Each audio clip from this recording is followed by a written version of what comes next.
Hey, welcome back to the Board Game Closet. My name's Jimmy. I'm Tim. And today we're going to take a look at a game that was sent to us by Rio Grande called Temporum.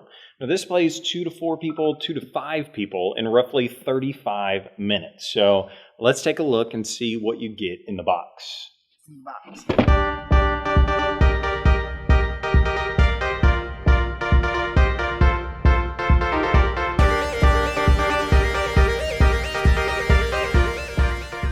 All right, so this is what you get in the box with Temporum.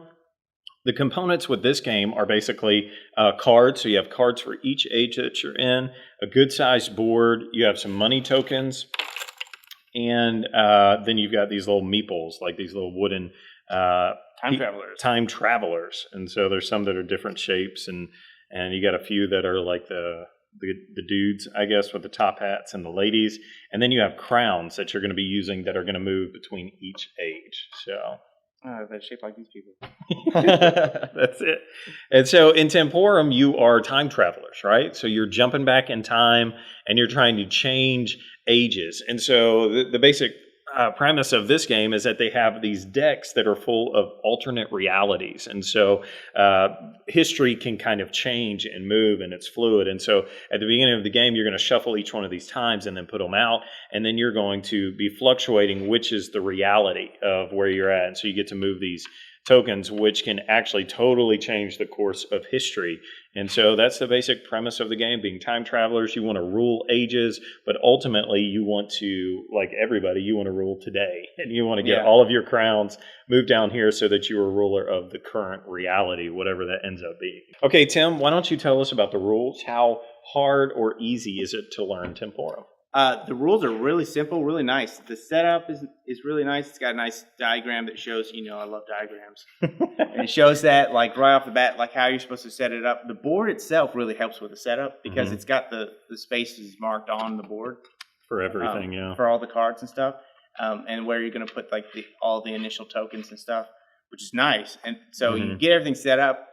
And that's really the hard part when you're first getting into a game that looks like it's got too many components. But then you get everything set up, and then you can just start on your turns. And there's only 4 phases, technically 3, because the 4th one is check for victory. Yeah, so it's not a whole lot. Yeah, so it's 3 phases, and one of them you might not even be doing that much, which is changing time.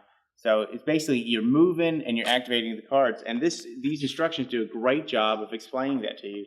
And every question we had when we played it was answered in the book clearly in order too. In the section that you expect it to be. So.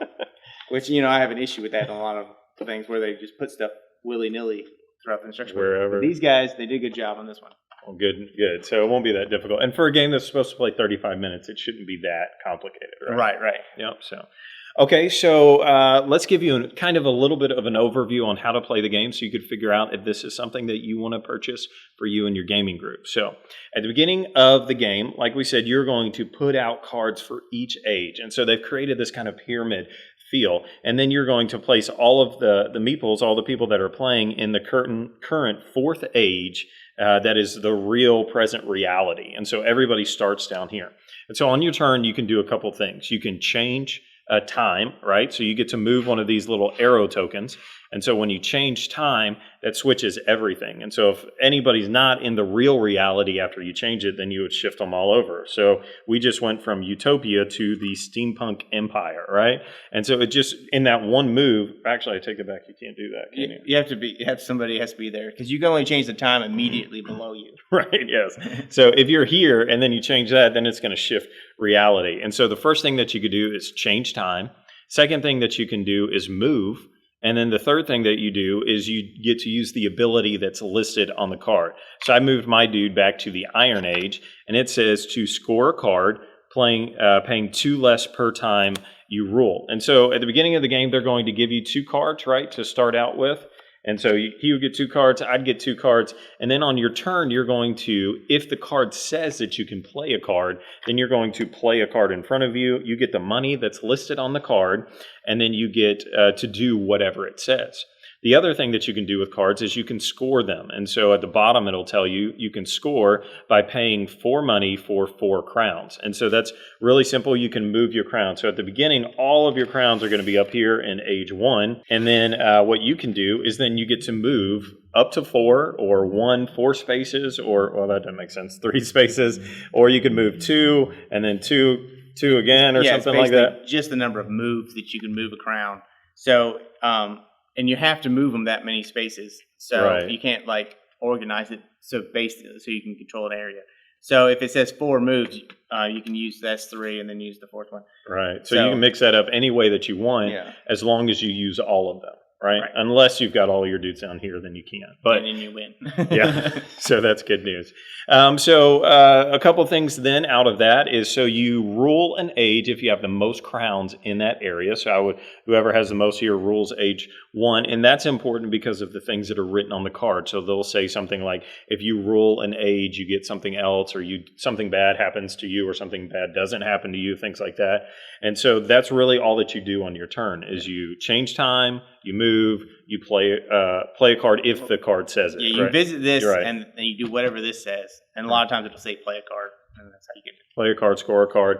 So these cards that they give you are the flavor of the game, and so they have different amounts on them. They have all different kinds of player abilities. Like this one says you get 16 because you played it, and then it says each other player gains 5.